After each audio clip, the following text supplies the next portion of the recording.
The following is a production of DallasCowboys.com and the Dallas Cowboys Football Club. How about them Cowboys? Yeah! Go Cowboys! This is Girls Talk, Boys Talk, presented by Jigsaw Dating, preferred dating partner of the Dallas Cowboys, and broadcasting live from Dallas Cowboys World Headquarters at the Star. Now your host, Nicole Hutchison. Cowboys Nation, welcome into today's episode of Girls Talk, Boys Talk, presented by Jigsaw, the preferred dating partner of the Dallas Cowboys in the SWBC studio. I'm Nicole Hutchison alongside Jess Nevarez, and we got Jazz Monet. We got the ladies in the stew. What's up? What's poppin', y'all? It was a good day today. It was a good day. A little rainy outside. Yeah, but for the most part, it was pretty sunny. Good weather. Yeah, it was hot. It's humid still, yeah. Hot, humid. It's like the rain stopped just for us. It did. It to go outside and then start pouring when we came back in. Yes. I like that. I feel like the rain stopped because they knew good things were coming, right? Sure, we'll go Good with things that. were coming. Well, We were the good things coming outside, you know, for practice. Well, they know sugar melts. Oh, because we're so sweet. Get it? I didn't get that one, Well, but we're it took me a little bit to Sugar process melts that in the one. rain. Yeah. Because we're so sweet. We're here now. We're here now. Oh, how So sweet. speaking of practice, I did get a recommendation Come on. for the name of our my little. Are we calling it a segment? Yes. I don't know how I feel about it, but Okay. they were making light of how I kept saying we weren't out there for very long, and so they were like, "What if you call it Just a Few Minutes with Jazz?" Oh, that's cute. And I'm like, that. I like that. That's fire. cute. That's As fire. long as people know it's in the context of this show, because if you take it out Yeah. of this show, it could sound like something very different. But I like that. Who came up with That's that? cute. my brother, Shout out to Jazz's Shout out brother. to your brother. What's All right, his just name? a few minutes. Let's his go. name's Jairus. Jairus. Jazz and Jairus. Genius. That's That's dope. cute. That's actually really dope. like All right, just a few minutes with Jazz. I like that. That's cute. What you noticed from practice, and then we'll go to the practice report. So today, A few things. I got to see CeeDee Lamb flex his juggling skills, which apparently is reportedly from someone else is reportedly a hand-eye coordination thing. I wasn't sure what was going on there, but yeah. So CeeDee's pretty good at juggling. That's probably the biggest takeaway from our few minutes at practice. I got to see some of the guys working on some of their vision obstruction and catching balls at the jugs. Here's an interesting thing I noticed from this past weekend, and I know we're going to talk about the Saints today, but that interception that Eric Kendricks got, Yes. because if you watch the film, if you watch the tape, you see that he gets pushed, he spins around, and then he just catches the ball in the air. And when I saw it, I was thinking of the drill that they did, because when I saw them at practice last week, the ball was literally being thrown from behind them, and people were waving their hands in his face, and then he catch it, and I was like, oh, that actually paid off. And what I will say too is I think that's a new drill this year specifically. It might be. Because I don't remember seeing that last year. I don't think I ever saw that last year in Yeah, practice. so now we know it works. It did its job. Facts. So that was another fun thing to watch. And outside of that, it was just a lot more the usual. Saw the defensive guys working on their they were working a lot on pass blocking today, on blocking a guy and then reaching up to bat down a ball. So that was fun to watch. Absolutely. So that was our few minutes. Few minutes. Now we got a little second of this practice report. All right, Ben. I don't get it. It's all right. It's fine. It's fine. Brandon, it is. I still don't get it. That's crazy because you know what? I be hyping you up with your little puns. No, I'm genuinely trying to get it. Nah, it's fine. It's fine. It's fine, guys. It's fine. I'm sorry. Here's the practice report from today. Wait, my All right. computer just, there we go. Of course, let's just note that today is Veterans Rest Day if they choose so. So, Brandon Cooks was limited. CJ Goodwin, limited. Eric Kendricks, limited. And that was obviously rest day. And then you had Marshawn Nealon, who did not participate. DeMarcus Lawrence, limited. Zach Martin, limited. John Stevens did not participate as well. He's still dealing with that hamstring. He was off to the side working with Britt Brown on the bands.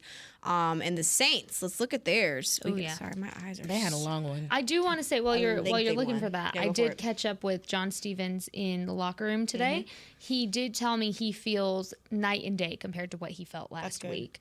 And so still day by day at this point with him, but it is trending upward, which you always want to hear from a player, especially a guy like John Stevens Jr., who just gosh, Yeah. I'm like just waiting for his season debut. And hopefully it's soon, just because of the fact that he flashed last year before his injury. Well, and with Jake Ferguson being day-to-day also. For sure. You need all the depth you can get in that tight end room. And we're going to talk about that later in the show. But here's the Saints injury report. Jalen Ford, limited. You had Fuega. I'm sorry, I'm still struggling with that name. Talisa Fuega, limited. Dallin Holker, limited. DeMarco Jackson did not participate. Marshawn Lattimore did not participate. Tyrann Mathieu did not participate. Foster Moreau, limited. Lucas Patrick did not participate. A.T. Perry, full participant, of course. And then Caitlin Saunders did not participate. So that report is obviously a little bit lengthy, but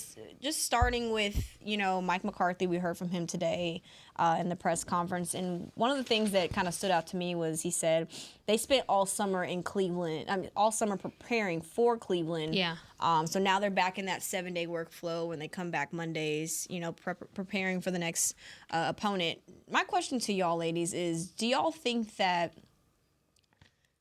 the fact that they did have so long to prepare for Cleveland is the reason why they pretty much dominated that game? And you look ahead at the Saints, do y'all think that could carry over into this week? You know what with such a short amount of time? Yeah, you know what I'd be curious to really dive into with that specifically is the week of the Saints game. So last week when I was talking to players, they told me that they spent the week before really deep diving into the fine-tuned details of it.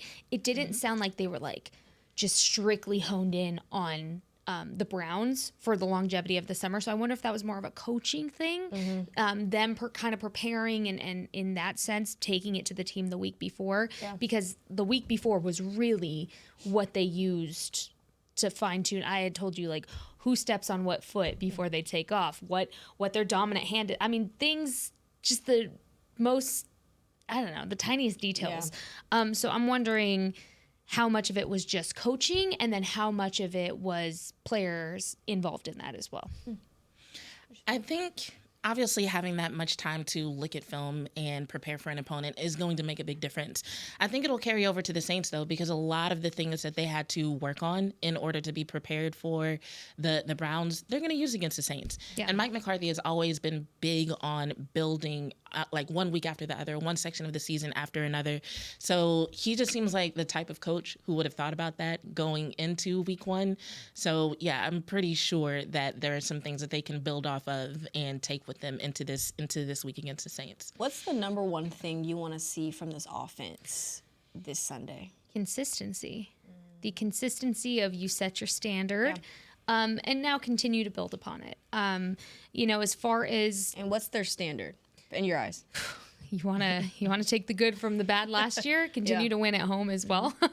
And here's the thing, too, about the offense specifically is now Mike McCarthy, we talked a little bit about this last week, I believe. You can continue to get more creative with the play calling as the opponent, becomes foreseeable for whatever special packages and stuff he has. But overall, I want to see growth. I want to see consistency. Last week was setting the standard across the league, not even just the Cowboys. Everybody set their own standard. So, we're going to be talking about the Saints coming off of such a blowout win that they had, and we'll get into that later. But different, though. A little different, but yeah, they set their standard. For sure. The Cowboys now setting their standard as far as, defensively, which we'll talk about later, being able to create takeaways, their blitz packages, everything of that nature. The Cowboys offense specifically, though, I want to continue to see the confidence growing within these younger guys, Tyler Guyton, Cooper Beebe. Talked to him a little bit in the locker room today because something that we talked about on Monday was Schottenheimer mentioning his command of the offense and how notable it is. And I asked him, I said, where did that come from? And he said, you'd be so surprised. I didn't say a word when I came into this building. I was quiet. I was so to myself. And I said, so what changed? And he said, having Dak Prescott's confidence in me, having my quarterback come up to me and say, I trust what you're doing, he said it continued to rapid fire his confidence throughout this process.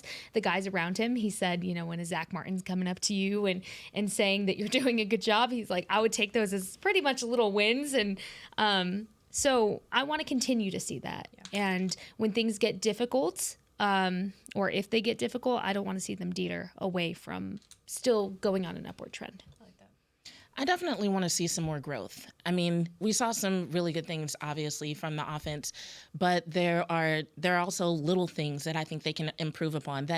Things that I think we talked about going into week one, things like the blocking assignments for the run game.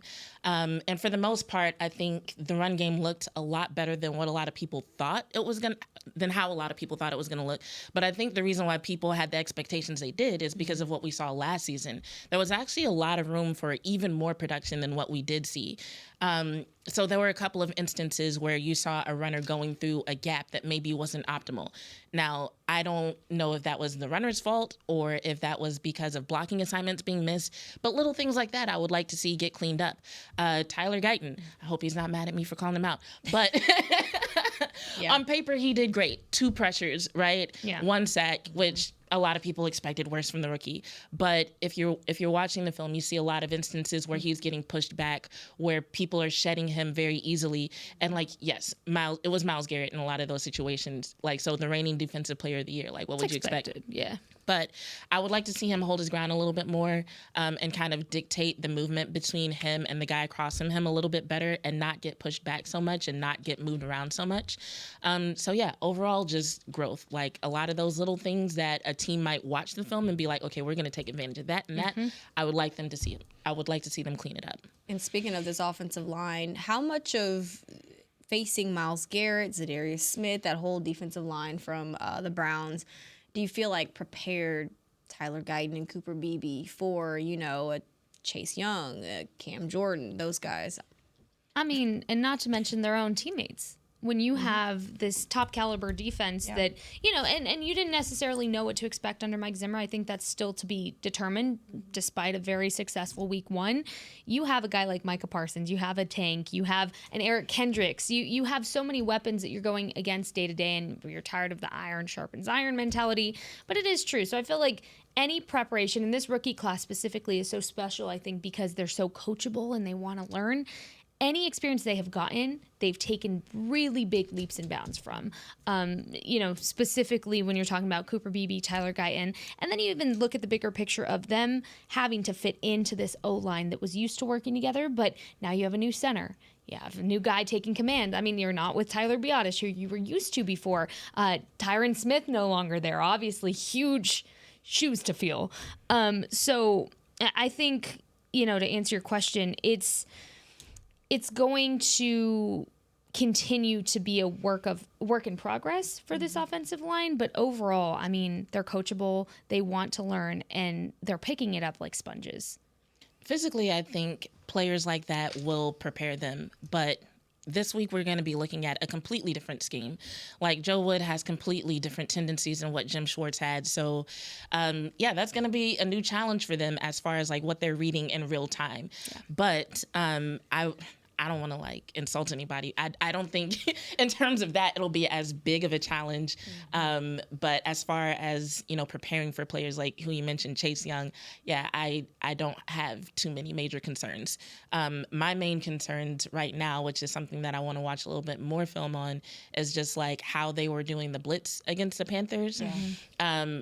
And I don't know, because of what you mentioned on the injury report. If Marshawn Lattimore, it's fine. I can talk today. Okay. I promise. It's okay. If Marshawn Lattimore is out, then it's a different story. A lot of the ways that they use Alontae Taylor, they might not be able to do that again. Right. Right. So I really think it's going to depend on how Joe Wood decides to approach the Cowboys and what he decides to do. So physically, yes, they're more than prepared. But as far as that scheme, it's going to be interesting to see what they're able to keep and what they have to completely switch up because of the opponent and who is or isn't available. It's interesting. It's okay, so something in the air. I started it, and it's jumping around the table now. It's interesting that you bring that up. One thing that I did also notice from Joe Wood's scheme is that he brings a lot of people up to the line of scrimmage and disguises things so well. I mean, he'll drop safeties. Alontae Taylor, getting that right? Yeah. And he'll bail. You have 2 linebackers that sometimes bail, and you'll just never know what is going to happen with his defense. So my question to y'all is, how difficult is that for Mike McCarthy offense that's still I'd say we set the standard, but really didn't have to do much in week 1. So how difficult do you feel like it will be for this offense? I do think that the Cowboys are better prepared to defend against the blitz than the Panthers were. I also think, well, we all know that Dak Prescott is one of the best quarterbacks against the blitz anyway. Right. So with it being that was like one of the things that stood out about how they took advantage of the Panthers, if they think they're going to do that again, I think it's not going to be nearly as successful because like, I think the last time that Zeke was here, like, he was known for being a good blocker. But during week 1, we saw Zeke picking up blitzes. We saw CD do it. We saw Rico Dowdle do it. We saw instances where there were like 3 tight ends on one side of the line who were handling the defense. Yeah. So I feel like they just have so many different ways of how they handle that.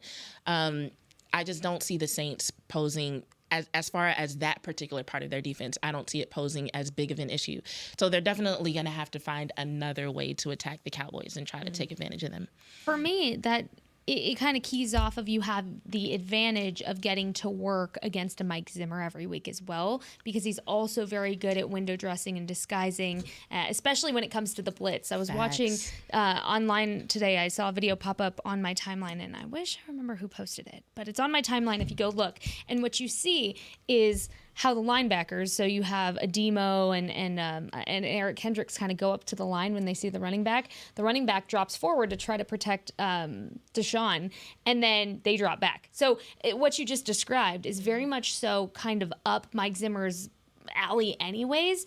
So to have a blitzing, defense that's kind of what they got away with last week. That's also what they've kind of been practicing against with Mike Zimmer as well. Yeah. And Mike Zimmer can give some great insight to the Cowboys offense on kind of how to neutralize that coming from the Saints. Yeah, I'm like, please try it. Because if Marshawn Lattimore is out and you bring Alontae Taylor down, okay, then who's going to be on CeeDee Lamb? And if you do have somebody on CeeDee Lamb, then who's on Brandon Cooks? Good points. Mess around and find out if you want to. Right, exactly. So I'm like, yeah, absolutely. Please, please try that same game plan again. So I anticipate it'll either be a completely different game plan or they're just going to kind of shoot themselves in the foot because that would just... With things being as they are right now, that would just not be smart on their part, I don't think. All right, well, Cowboys Nation, I just want y'all to know that if y'all want to call in and chat with us, our number is 1-888-855-2297. The number is 1-888-855-2297.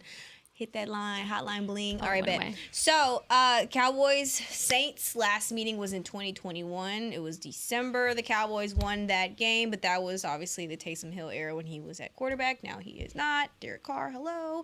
But now we're talking Cowboys offense, Saints defense today. So, with our question to y'all is, both teams, pretty much on both sides of the ball, have something to prove this year. When you talk about this Cowboys offense, they want to obviously take it to new levels from last year. The Saints defense, 9th in scoring defense, but their run defense was 22nd in the league in 2023. So what do y'all think the biggest challenge is for, I'd say, facing a Saints defense that has so much to prove?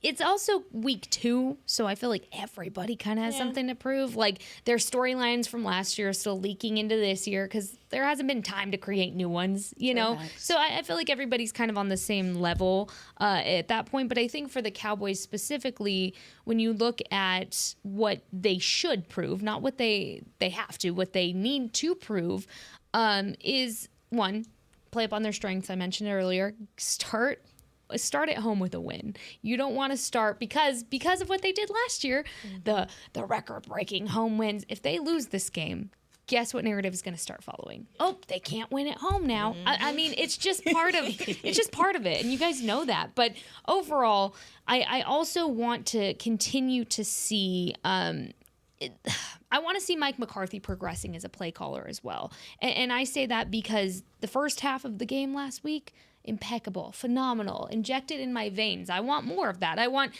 the balanced run between Rico and Zeke. I want the run game to be in the room with us, if you will. I want more of a balance. I want more distribution between your wide receivers. I want your tight ends to get involved. That was beautiful during the first half. Second half, third downs. Yeah. Girl, what was going on? And even Mike talked about that. I had asked him about it. What was the biggest difference? And And he was like, the third downs. I mean, it wasn't happening. Our production in third downs. Cowboys were 4-3 in third downs throughout that game. So you obviously want to see that number go up as well.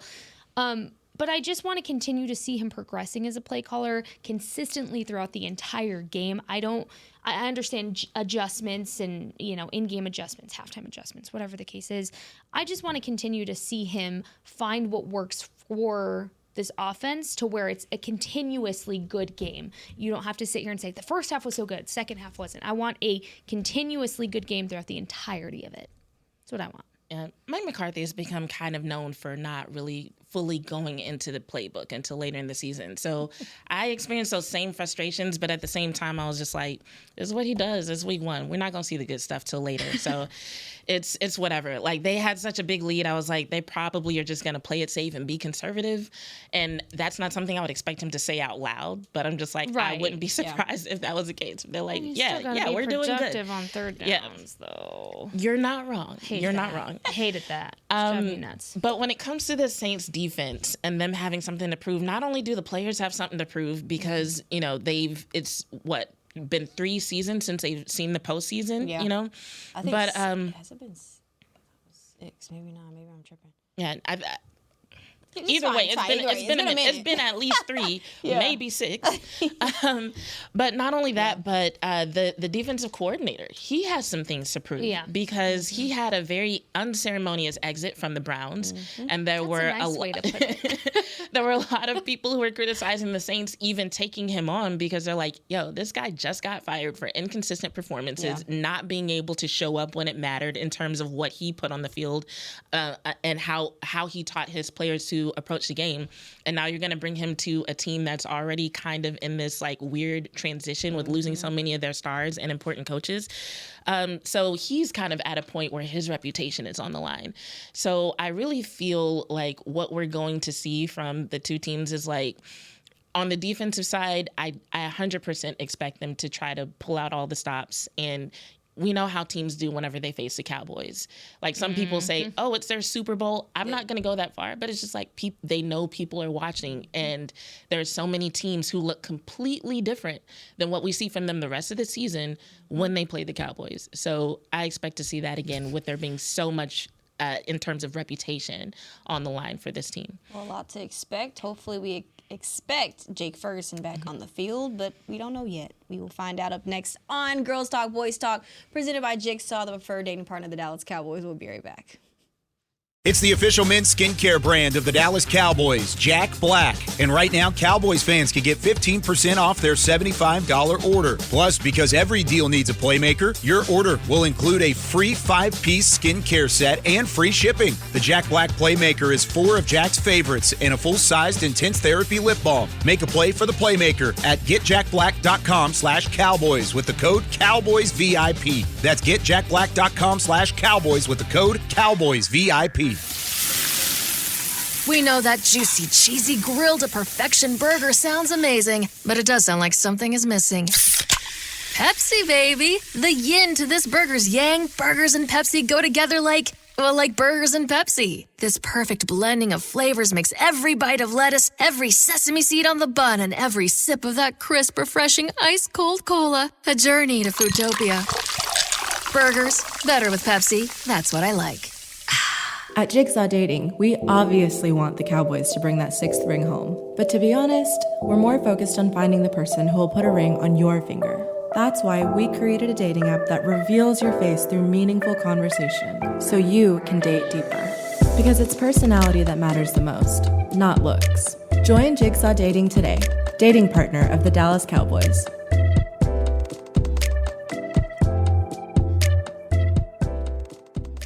The Dickey family always mandated that the only Polish-style sausage worthy of their restaurant must have high-quality coarse ground beef and pork, rich spices, and fresh natural casings. We still serve it to this day, and it's so popular, Dickey's sausage has been named the official sausage of the Dallas Cowboys. The perfect matchup on game day. Dickey's Barbecue Pit. No one outsmokes us. Order at dickeys.com. For groups, call 866-BARBECUE. Dibs on the ribs.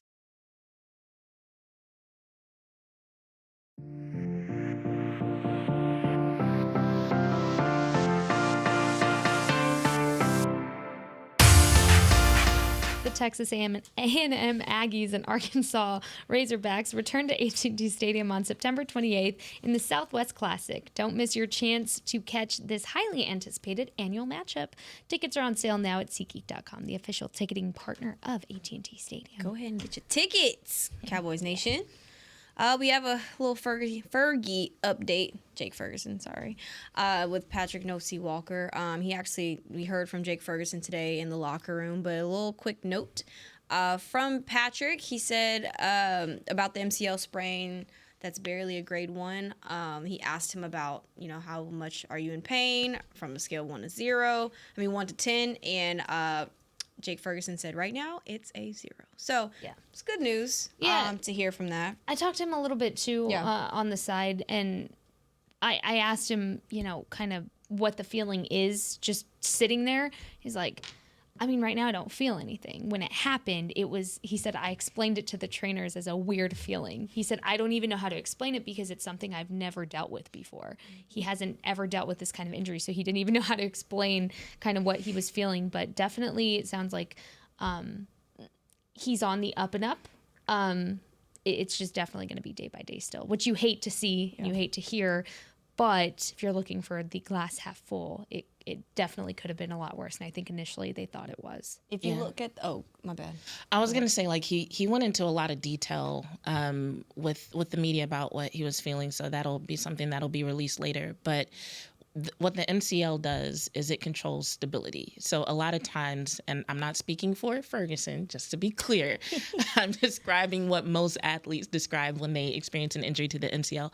But imagine that you're just walking and then all of a sudden your knee just buckles and there's like a sharp pain, and then you're just like, what was that? Yeah. And so that's usually what it feels like for most people. And so that's why when you're sitting down, you typically won't feel anything. Yeah. Sometimes you can even walk around and you won't feel anything until you step a certain way, and then all of a sudden your knee is like, I really need that ligament, and and it's like, sorry, can't stabilize, and ouch, pain. Yeah. So.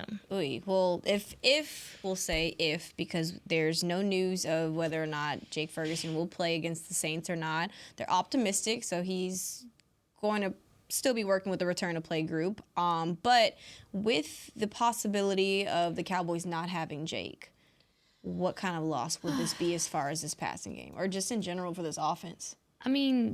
Well, now it's really up to Luke Schoonmaker to finally take that jump. And that's no shade to him. It's just you've been waiting for Luke to show out and be like, there he is. There's Luke Schoonmaker. I talked to him a little bit in the locker room today as well.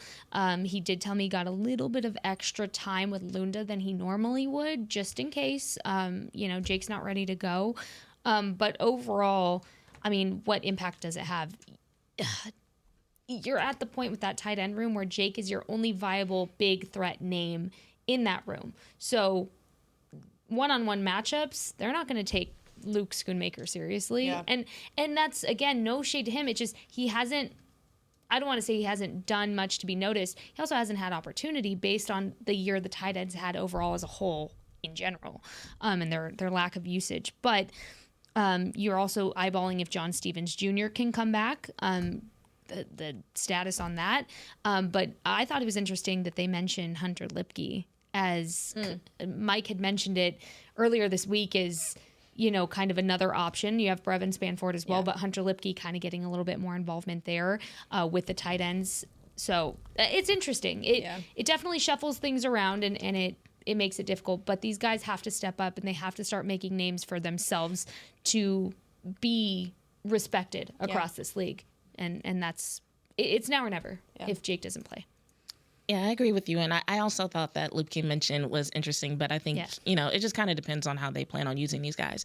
But, Jake Ferguson was like last year, he was one of the favorite targets of Dak, and so losing him means that there's space for other guys to step up in terms of not only receptions, but also blocking. And actually the bit about Schoonmaker, that's something that I probably should have mentioned when I was talking about the notes from practice, because I did see him for a few minutes when he was off to the side with Linda Wells. They were working on contact and his body positioning and pad level whenever going into contact.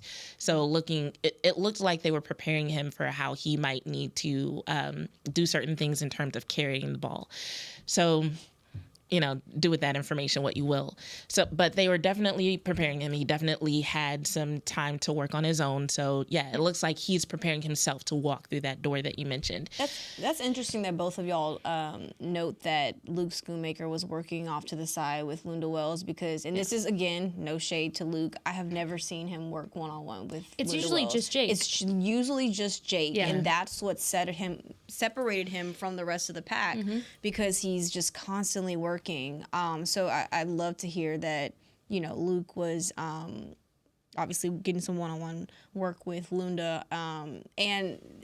But how do y'all feel as far as Brevin Spanford? Is there any confidence level in him? Maybe being the guy to kind of step up? Yeah, I talked to him last week because I really was hoping the tight ends would be more involved in the red zone than they were last week.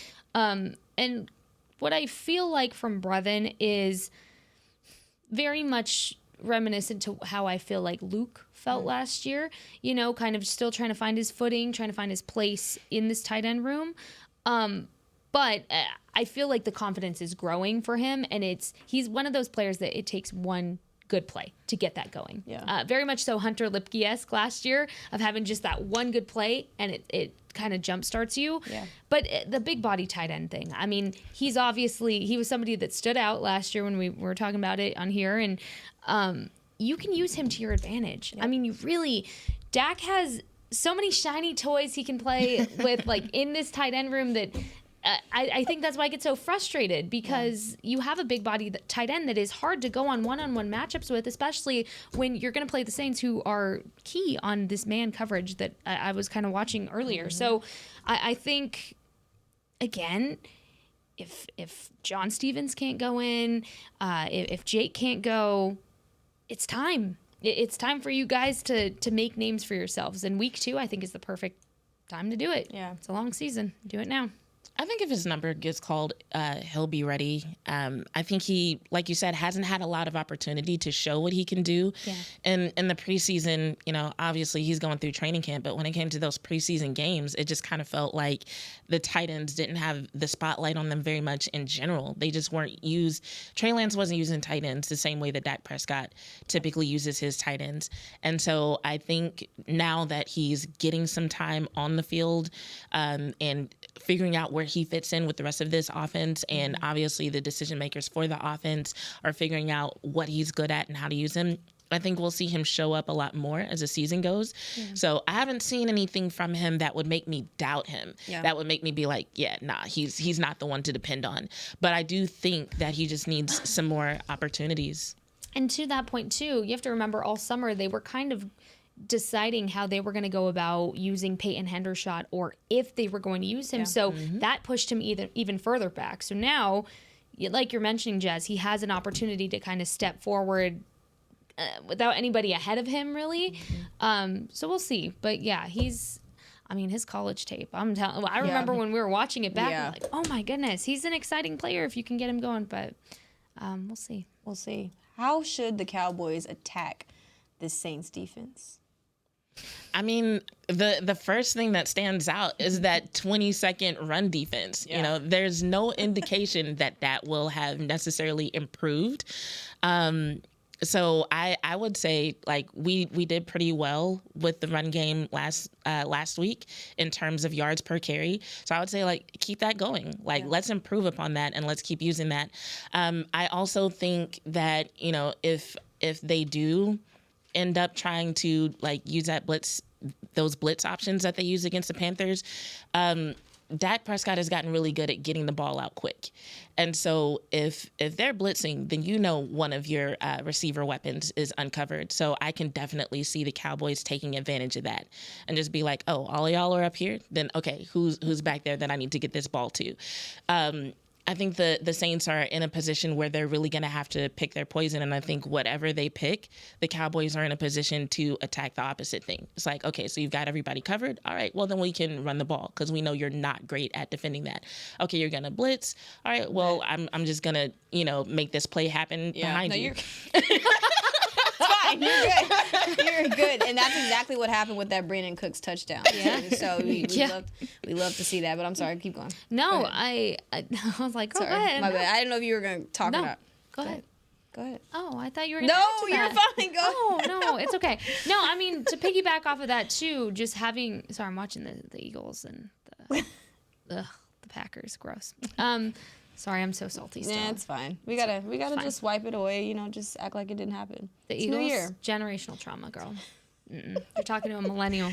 Oh, goodness. All right. So, what I will say, and to add on to Jazz's point about their blitz packages, yeah, that was what won them the game. And, to be fair, I think as far as the Cowboys go, you look at the Saints and Panthers game last week, some notes I put, they scored on the Saints offense scored on 9 consecutive offensive plays, 5 touchdowns, 4 field goals. So I know we're talking about, Cowboys offense, but overall, you need to be scoring points too. You need to be better in the red zone. Yes, we love a good Brandon Aubrey, possible 70-yard field goal kick. We love that, and that's great for him. Yeah.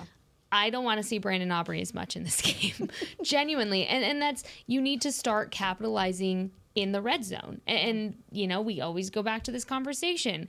You cannot keep relying on Brandon Aubrey to get you points on the board over and over and over again, because what the Saints showed last week, given it was the Panthers, I know, is that they can put together scoring drives, 9 consecutive in a game. That's crazy.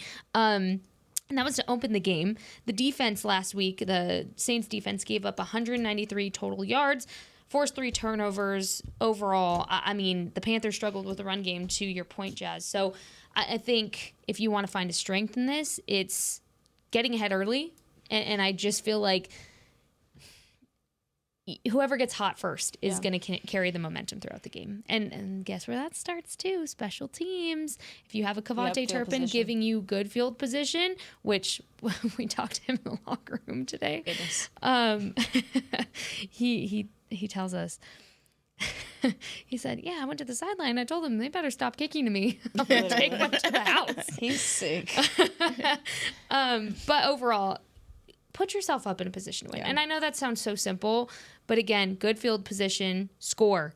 Do not rely on Brandon Aubrey here, because this team shows you they know how to put together a scoring drive. 18 of the Cowboys' 33 points were special teams points. Ooh, don't think I want to see that. It's great. I mean, it's great, but you want to see offensive points. Absolutely.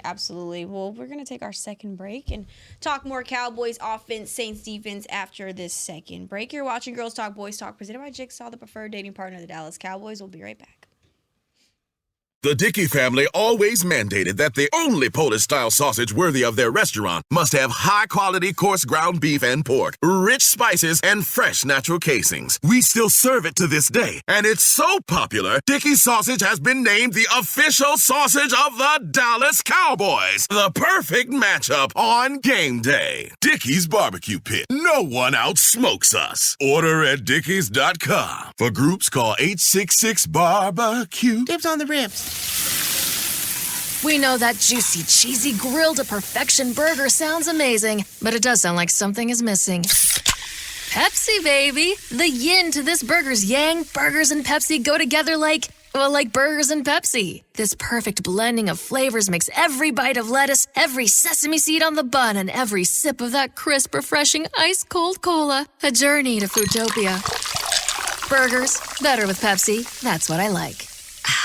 At Jigsaw Dating, we obviously want the Cowboys to bring that 6th ring home. But to be honest, we're more focused on finding the person who will put a ring on your finger. That's why we created a dating app that reveals your face through meaningful conversation, so you can date deeper.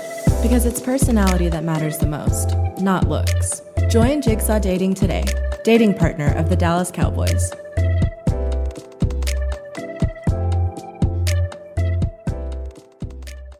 It's the official men's skincare brand of the Dallas Cowboys, Jack Black. And right now, Cowboys fans can get 15% off their $75 order. Plus, because every deal needs a playmaker, your order will include a free 5-piece skincare set and free shipping. The Jack Black Playmaker is 4 of Jack's favorites and a full-sized intense therapy lip balm. Make a play for the Playmaker at getjackblack.com/Cowboys with the code CowboysVIP. That's getjackblack.com/Cowboys with the code CowboysVIP.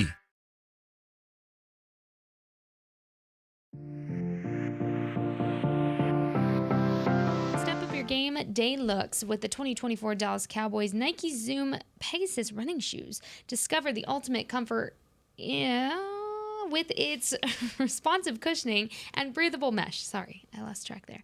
Visit a pro shop near you or log on to shop.dallascowboys.com. A Fanatics experience to score yours today. My parents are going to love those. I already know. I love that for your parents. Are they excited? They're so excited. They're probably listening right now. So if you're listening, I already cleaned my apartment. I don't. So clean, waiting for y'all. Love to hear it. All right, real fast. Which Saints defensive position group possesses the biggest threat to this Cowboys offense? Dun, dun, dun, dun, dun. That is such a good question. I'm going to go with the cornerbacks. You have a triple threat here. And I'm only saying that because it's going to be a lot of one-on-one matchups, which, CeeDee Lamb loves. But, again, I'm going to go with the cornerbacks because the matchups there are just fun to watch in general. You have Paulson Adebo. He's all of them great on man coverage. Marshawn Lattimore, which we don't know yet, but could be a game changer, like you're saying, if he doesn't play. Alontae Taylor. He's fast. Out of all of the DBs on the Saints last week, he allowed the most of 84 yards. And just let that sink in. That was the most yardage that a DB for the Saints allowed last week. Only 84 yards, which is crazy. So for me, when you're looking at Alontae Taylor and CeeDee Lamb, that's one of my most fun matchups that I want to watch this week. But I'm going to say your triple threat there with their cornerback room. Obviously, it helps when you have a CeeDee Lamb and you have a Brandon Cooks. But I still think you're kind of determining who your wide receiver 3 officially is as well. So it could be a good week for some Jalen Tolbert action, maybe some Jalen Brooks as well. I'm going to go with that. What stood out to me about Alontae Taylor was his speed. Like, when he's on, he can stay with any receiver. But he also gives up a lot of big plays. So it could be an advantage for CeeDee Lamb, but go ahead, my bad. Go ahead. So, fun fact, Alontae Taylor actually started off as a wide receiver and converted to corner. So I think in some ways they're still moving him around and just like kind of using him as a weapon in general. And that's why we saw him. He broke a record for sacks for a cornerback, which is crazy. Like to be a cornerback with 3 sacks, right? But the question mark surrounding Marshawn Lattimore is why I was hesitant to say corners, because when I think about what they did against the Panthers, it makes me want to name that position group, right? But I just feel like if Marshawn Lattimore isn't there, and then you've got 2 rookies on the depth chart, there's just not enough of Alontae Taylor to go around to actually handle what the Cowboys are going to throw at them. Literally, yay. Puns for Jazz. Man, I love it. I love it. God. I live for this stuff. So then my mind, I'm going to be honest, after that, me being like growing up in Louisiana, my mind went to Demario Davis and the linebacker group. Yep. So that would be my second option, if not the corners, then the linebackers, just because they're so fierce. They're so aggressive. They love playing physical, and it's like they're very adaptive, right? Demario Davis was actually talking about the matchup against the Cowboys. And of course, he was asked, what's going to be the same or what's going to be different from the last time he faced them.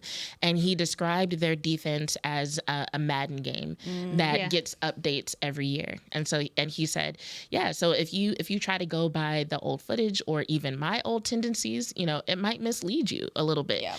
And so They've just become very adaptive in the last couple years to where they are very good at just kind of being what the team needs them to be in terms of what they do as a linebacker core. So, good one.